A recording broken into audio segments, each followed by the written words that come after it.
So అంటే మీరు already ఒకసారి చెప్పారు డమ్మీ స్టాక్ మార్కెట్ ట్రేడింగ్స్ ఉంటాయి, కొన్ని వెబ్సైట్స్ ఉంటాయి, అది ఇంకొకసారి చెప్పరా? metatrader4.com అండి. MT4 సాఫ్ట్వేర్ అంటారు. ఇప్పుడు లేటెస్ట్ వెర్షన్ MT5 అనమాట. దాన్ని డౌన్లోడ్ చేసుకోవచ్చు, ఫ్రీ సాఫ్ట్వేర్ అది. కాబట్టి మీకు ఓన్లీ దాంట్లో ఫారెక్స్ బిట్కాయిన్ ఉంటుంది. బట్ స్టిల్ మనకి చార్ట్ కావాలి అంతే, ఏదైనా ఒకటే. సో అందులో మీరు ట్రేడ్ చేసుకోవచ్చు. moneycontrol.com మీకు 1 crore వర్చువల్ మనీ దొరుకుతుంది.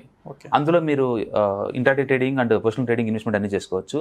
అలాగే in.tradingu.com దాంట్లో 1 lakh ఉంటుంది. చార్టింగ్ చాలా బాగుంటుంది దాంట్లో మీరు డమ్మీ ట్రేడ్ చేసుకోవచ్చు. బట్ కొనేటప్పుడు రీజన్స్ ఇవ్వండి ఎందుకు మీరు కొంటున్నారు. అప్పుడు స్ట్రాటజీ ఇంపార్టెంట్. అది స్ట్రాటజీ అంటే డమ్మీ అకౌంట్ వచ్చింది, అమౌంట్ ఉంది కాబట్టి ఏదో పెట్టేయడం కాకుండా ఒక స్ట్రాటజీతో డమ్మీ ఈవెన్ డమ్మీ ట్రేడింగ్ అయినా రీజన్స్ అన్నమాట. ఎందుకు కొనాలి, ఆ రీజన్స్ కనుక మీరు ఇవ్వగలిగితే keep on doing the trading. ఒక్క స్ట్రాటజీతో మీరు చేస్తా ఉన్నారనుకోండి, ఆటోమేటిక్గా మీకు అది అర్థమవుద్ది. ఇప్పుడు దానికే డిఫరెంట్ వేరియంట్స్ మనం యాడ్ చేసుకోవచ్చు. సింపుల్గా మనం యూట్యూబ్ చూసామనుకోండి, 5 minutes బ్రేక్అవుట్ స్ట్రాటజీ అంటాడు, 5 minutes కాగానే కొనుక్కోమంటాడు. కానీ 5 minutes కానీ నిలబడితే గ్యారెంటీ ఏం కాదు. దాని బదులు ఎస్టర్డే కన్నా హై ఉందనుకోండి, దాని ప్రాబిలిటీ పెరిగిద్ది ఇంకా. అలాగే దానికి VWP యాడ్ చేసి అనుకోండి, ఇంకొంచెం ప్రాబిలిటీ పెరిగింది. ఇట్లా మీరు పెంచుకుంటూ పోవాలి స్కోర్ని. అందుకని మేము స్టూడెంట్స్కి ఏంటంటే 100% స్కోర్ ఇస్తాము. మినిమం 60% పాస్ అవుతేనే ట్రేడ్లోకి ఎంటర్ అవ్వమంటాము. అంతేకాని గ్రీన్ క్యాండిల్ వచ్చిందని చెప్పి బై చేయటాలు, రెడ్ క్యాండిల్ వచ్చింది కానీ అమ్మేటాలు, అలాంటి వర్కౌట్ అవ్వదు స్టాక్ మార్కెట్లో. సో అందుకని ఏదో ఒక స్ట్రాటజీ తీసుకోండి. సింపుల్ స్ట్రాటజీ, రేంజ్ బ్రేక్అవుట్ కావచ్చు, ఓపెనింగ్ రేంజ్ బ్రేక్అవుట్ కావచ్చు, half an hour breakout strategy కావచ్చు. మిగతా డైమెన్షన్లు యాడ్ చేసుకోండి. చేసుకుంటే 6% ఓవర్ ప్రొడక్ట్ వస్తుంది. 2-3 ట్రేడ్లో స్ట్రాటజీ వర్కౌట్ కాకపోవచ్చు, బట్ మీరు కనీసం సైజ్ మీద 100 ఉండాలి. ట్రేడింగ్ సైజ్ 100 ఉంటే 6% కనుక 60-70% వచ్చింది అనుకోండి, అది మంచి ట్రేడే. పైగా చాలా మంది అనుకుంటారు 50% ఉంటే మనీ మేకింగ్ అంటారు కదా. అలాగేం లేదు స్టాక్ మార్కెట్లో. మీరు 4 ట్రేడ్లు ఫ్లాప్ అయినా సరే, ఒక్క ట్రేడ్ ఇటు మీకు మనీ వస్తుంది, స్టాప్ లాస్ ప్రాపర్గా మెయింటైన్ చేస్తే. అందుకని మీ స్టాప్ లాస్ ఎప్పుడు కూడా 2 ATR లేదా 3 ATR మెయింటైన్ చేయాలి. స్టాప్ లాస్ చేశారనుకోండి, పోయేటప్పుడేమో 2 ATRకి మీరు కట్ చేస్తున్నారు, మార్కెట్ మూవ్ అవుతున్నప్పుడు మీకల్లి అంతే ఉంచుకుంటున్నారు. మీరు స్టాప్ లాస్ ట్రైలింగ్ చేసుకుంటూ పోతున్నారు. అప్పుడు ఏంటంటే స్టాక్లో మీకు ఇచ్చినప్పుడు 2-3% మనీ వస్తుంది, పోయినప్పుడు మాత్రం మీకు 0.5 నుంచి 1% పోతుంది. అందుకని 2-3 ఫ్లాప్ అయినా సరే మీకు ఆ అమౌంట్ వస్తుంది. సో బేసికల్ ఏంటంటే మీరు స్టాక్ ఇంట్రాడేకి మీరు అప్రోచ్ అవ్వాలంటే స్ట్రైట్గా రావద్దు. మీరు పొజిషన్ ట్రేడింగ్ కోసం రండి, ఇన్వెస్ట్మెంట్ కోసం రండి. ట్రేడింగ్ చేసేటప్పుడు మాత్రం ఫస్ట్ డమ్మీ ట్రేడింగ్ అప్రోచ్ అవ్వండి. అది చేసుకుంటే ట్రై చేయాలా. ఇనిషియల్గా రోజుకి ఒక ట్రేడ్ చేయండి, హిట్ అయినా పట్టిన ఆపేసేయండి. ఎక్స్పీరియన్స్ పెరిగే కొద్దీ 2 trades 3 trades చేసుకుంటూ వెళ్ళిపోండి. ఓకే, ఎందుకంటే చాలా stressful job intraday. Okay, world market చూసుకోవాలి, నిఫ్టీని చూడాలి, సెక్టర్ని చూడాలి, స్టాక్ ప్యాటర్న్ చూడాలి, అన్ని చూసుకుంటూ వెళ్తుంటేనే అది వర్కౌట్ అవుద్ది. మళ్ళీ ఆప్షన్ చైన్లోకి వెళ్ళేసి ఆప్షన్ డేటాను చూసుకోవాలి మీరు. అలాగే ఫ్యూచర్ డేటాకి వెళ్ళి ఓపెన్ ఇంట్రెస్ట్ బేసిస్ చూసుకోవాలి. ఇన్ని పారామీటర్లు చేసుకున్నా సరే హై ప్రాబిలిటీ ట్రేడ్కి వెళ్తుంది తప్ప ట్రేడింగ్ గ్యారెంటీ కాదు అది. అందుకని మనం మల్టిపుల్ ఫ్యాక్టర్స్ యాడ్ చేసుకున్న కొద్దీ దాని స్ట్రెంత్ స్కోర్ పెరుగుతూ ఉంటుంది, హై ప్రాబిలిటీ ట్రేడ్కి వెళ్తుంటారు. అందుకని psychology important, risk management important, strategy important, ఏ ప్రొడక్ట్తో డీల్ చేస్తున్నది ఇంపార్టెంట్, మీ స్టాక్ లో బీటా హై బీటా స్టాక్ అనేది ఇంపార్టెంట్, మార్కెట్లో ఉన్న వాలటిలిటీ ఇంపార్టెంట్. ఇన్ని కాంబినేషన్ కలిస్తేనే నీకు అది వర్కౌట్ అవుతుంది. అంతేగాని సింపుల్గా 5 minutes దాటగానే స్టాక్ కొనుక్కోండి మీకు అమౌంట్ వస్తుంది, కింద పడగానే అమ్మండి, అలాంటివి ఏం లేవండి. అందుకనే కాంప్రహెన్సివ్గా నేర్చుకున్నప్పుడే. ఒక స్ట్రాటజీలా కాదు, ఒక స్ట్రాటజీ కాదండి, ఒక బ్రేక్అవుట్ నీకు కావాలంటే నీకు 1000 స్ట్రాటజీలు ఇస్తాను 5 నిమిషాల్లో. బట్ బ్రేక్అవుట్ అంటే ఏంది, ఒక స్టాక్ అప్లైస్ దాటమే కదా. బట్ లైవ్ కొటేషన్స్లో దాటుతున్నట్టు దాటో ఇటు, దాని అర్థం ముందు పోద్దని కాదు.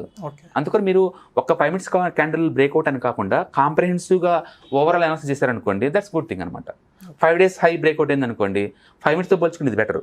5 minutes plus 5 days high breakout అయితే, లేదా 5 minutes plus 1 month high breakout అవుతుంది కదా, ఇంకా మంచిది. అట్లా మల్టిపుల్ కాంబినేషన్ యాడ్ చేసుకోండి మీరు. చేసుకున్నప్పుడు 6% పెరుగుతూ ఉంటుంది. స్ట్రైట్గా ఇంటర్డెక్ట్ ఐ డోంట్ అలౌట్ ఎనీబడి, ఎందుకంటే మనం చిన్నవాళ్ళు కొంచెం అమౌంటే ఉంటుంది. ఆ తిన్ని క్యాపిటల్ బాగుంటుంది అనుకోండి, ఏముండదు. రెండోది చాలా మంది అంటే మాకు అడ్వైజరీ ఇవ్వండి, అదండి ఇదండి అంటున్నారు. బిలీవ్ మీ, ఇక్కడ ఉన్నంత ఫ్రాడ్ ఎక్కడా ఉండదు. ఇక్కడ నాలెడ్జ్ ఒకటే ఫ్రాడ్ కాదండి, ఈవెన్ ట్రేడింగ్ కానీ మొత్తం ఫ్రాడే ఉంటుంది ఇక్కడ. ఎలా ఉంటుందంటే ఇక్కడ ట్రేడింగ్ చేయడం కష్టం, టఫ్ థింగ్, అందరూ ఒప్పుకుంటారు. 95% ప్రాబిలిటీ లూజ్ ద మనీ అంతే. ఓన్లీ 5% ప్రొఫెషనల్కి ఇది వస్తుంది, ఆ స్ట్రెస్ అది అంతా మేనేజ్ చేసుకునే వాళ్ళకి. అందుకని వీళ్ళు ఏం చేస్తారంటే సింపుల్గా మీరు ట్రేడింగ్ అకౌంట్ ఓపెన్ చేయగానే వెంటనే నీకు మెసేజ్లు వస్తుంటాయండి, ఇండోర్ నుంచి అని చెప్పేసి. ఇండోర్ ఇట్లాంటి చాలా ఫేమస్.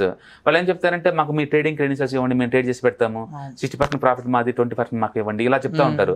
అసలు వర్కౌట్ అవుతుంది. వేరే వాళ్ళకి అంత నాలెడ్జ్ ఉందని మీరు ఎలా నమ్ముతారండి? ఓకే, ఆ బిజినెస్ ఎలా ఆపరేట్ చేస్తారంటే వాళ్ళు కొత్త demat account, trading account open చేయగానే ఆ నెంబర్లు తీసుకుంటారు. అందరి దగ్గర నుంచి ఆ నెంబర్లు తీసుకుంటారు. అవి లక్ష డేటా నీకు బయట మార్కెట్లో 5,000 దొరుకుతుంది. SMS డేటా తీసుకుంటారు. దానికి వాళ్ళు 5,000 పెడితే నీకు 1 lakh డేటా వస్తుంది. అంటే వాళ్ళు 30,000-40,000 ఇన్వెస్ట్ చేశారనుకోండి, ఒక 10 lakh SMS డేటా వస్తుంది, 1 lakh ఏమో real time data phone numbers వస్తాయి. వాళ్ళందరికీ ఏం చేస్తారంటే ఈ రోజు ఫ్రీ కాల్ అంటే ఒకసారి అబ్జర్వ్ చేయమని చెప్తాడు, దాన్ని 50% డివైడ్ చేస్తాడు. 50% అందరికి రిలయన్స్ ఈ రోజు కొనండి ఈ పరిస్థితి దగ్గర అని చెప్తాడు, మిగతా 50% అందరికి ఏమో రిలయన్స్ ఈ రోజు అమ్మండి అని చెప్తాడు. మార్కెట్ లో రిలయన్స్ 2% అటు మూవ్ అవుద్ది, అది డెఫినెట్ మూవ్ అవ్వాలి. ఇప్పుడు మూవ్ అయినప్పుడు పైకి మూవ్ అయింది అనుకోండి, ఎప్పుడైతే కొనమని చెప్పారో వాళ్ళకి చెప్తారు, సార్ ఒక కాల్ ఇచ్చా మీకు సక్సెస్ అయింది, మీరు ఆల్రెడీ అబ్జర్వ్ చేశారు, ఈ రోజు ఫైనల్ ఇంకో కాల్ ఇస్తున్నాను, సక్సెస్ అయితే కనుక మీరు తీసుకోవాల్సి ఉంటుంది. ఇప్పుడు ఏదో ఒక ఫెస్టివల్ పేరు చెప్తారు, దసరా ఫెస్టివల్ కి సందర్భంగా మేము ఆఫర్ ఇస్తున్నామండి 80%, మామూలుగా మేము 1 lakh ఛార్జ్ చేస్తాం, కానీ దసరా పండుగ సందర్భంగా మేము ఆఫర్ ఇస్తున్నాం 20,000 కి 1 year కాల్స్ డైలీ 10 వస్తాయి అని చెప్తాడు.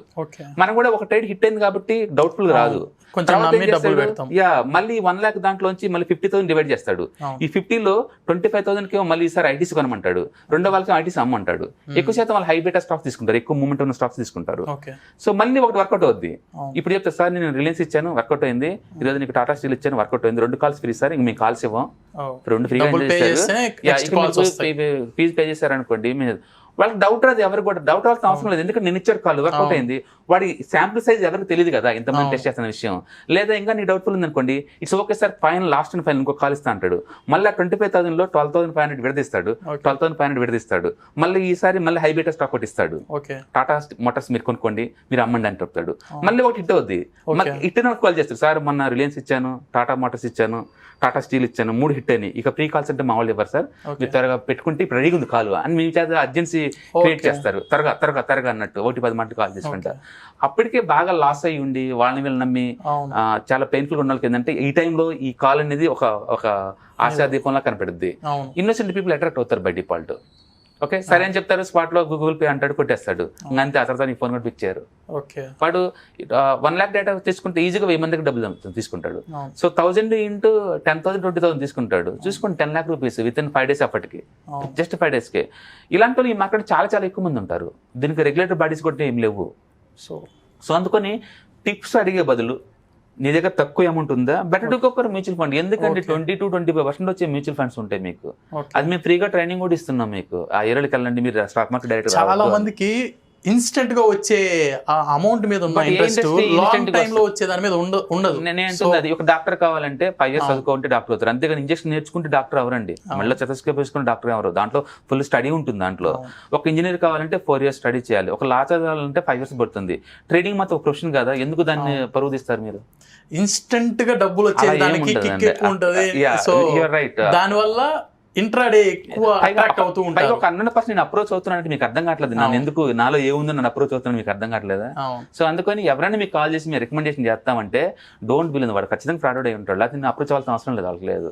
అందుకని బెస్ట్ ఏంటంటే సబ్జెక్ట్ నేర్చుకోండి, మీ దగ్గర ఎక్కువ మనీ ఉందా సీరియస్గా, ఓకే మంచిగా ట్రైనింగ్ ఇచ్చే సెంటర్లో మీరు చూసుకోండి, 1-2 ఇన్స్టిట్యూట్ డెమో అటెండ్ అవ్వండి, వాళ్ళ ట్రేడింగ్ అకౌంట్ చూపించమనండి, అతను మనీ మేక్ చేస్తున్నాడు లేదా అడగండి, అతను మనీ మేక్ చేస్తున్నాడు అనుకోండి మీకు చేయగలుగుతాడు అవన్నీ. అలాంటి చూసుకొని ప్రాక్టికల్ గా నేర్చుకోవాలి, అంతేగాని చాలా ట్రైనింగ్ ఇన్స్టిట్యూట్ లో పుస్తకాలు తీసుకుంటే అలౌ చేస్తారు. పుస్తకాలు తీసుకుంటే నీకు ఏమొస్తుందండి ఎక్స్పీరియన్స్ లేకుండా? ల్యాప్టాప్ మ్యాండేటరీ ఉండే ప్రాక్టీస్ కి, యుద్ధానికి వెళ్ళే వాళ్ళకి ఇన్స్ట్రుమెంట్స్ కంపల్సరీ, ఆయుధాలు కంపెనీ లేకుండా నువ్వు వెళ్ళలేవు. ఇక్కడ కూడా ఒక డివైజ్ ఉండాలి, పెద్ద స్క్రీన్ ఉన్న డివైజ్ ఒకటి కావాలి, దాని మీద ప్రాక్టీస్ చేయాలి మీరు లైవ్ లో, చేస్తేనే నీకు ఆ పల్స్ వస్తుంది. And it time taking effort అండి, మీకు ఓవర్ నైట్లో ఇక్కడ రావడానికి ఏం లేదు. తక్కువ డబ్బు ఉంటే better to go for mutual funds, ఇంకొంచెం నాలెడ్జ్ ఉందా ETF ట్రేడింగ్కి వెళ్ళిపోండి, అంతవరకు మీరు సేఫ్టీగా ఉంటారు. అది దాటి మీరు ట్రేడింగ్కి ఎంటర్ అయ్యారా 95% రిస్క్ ఏరియాలకు మీరు ఎంటర్ అవుతున్నారు, తెలుసో తెలియకో, వాళ్ళ మీద అప్రోచ్ అయితే మీ మనీ ఉండదండి. ఓకే మీకు ఎక్స్పీరియన్స్ మీరు డెవలప్ చేసుకోవటం తప్ప థర్డ్ పార్టీ మీద డిపెండ్ అవ్వద్దు, అయితే మీరు ఆల్రెడీ లూజర్ సైడ్ ఉన్నట్టే బై డిఫాల్ట్. సో ఫ్రెండ్స్ చూశారు కదా, సుందర్ రామరెడ్డి గారు ఇంత జెన్యూన్గా స్టాక్ మార్కెట్లో జరిగే మోసాలు కావచ్చు, అలాగే ఇంట్రాడేలో వచ్చే లాసెస్ని కవర్ చేసుకోవడం, దానికి స్ట్రాటజీస్ ఇంత క్లియర్గా చెప్పారు. సో సార్ చెప్పిన టిప్స్ అండ్ స్ట్రాటజీస్ మీకు చాలా బాగా యూజ్ అవుతాయి అనుకుంటున్నాం. Thanks for watching. నెక్స్ట్ వీడియోతో మళ్ళీ కలుద్దాం. Thank you.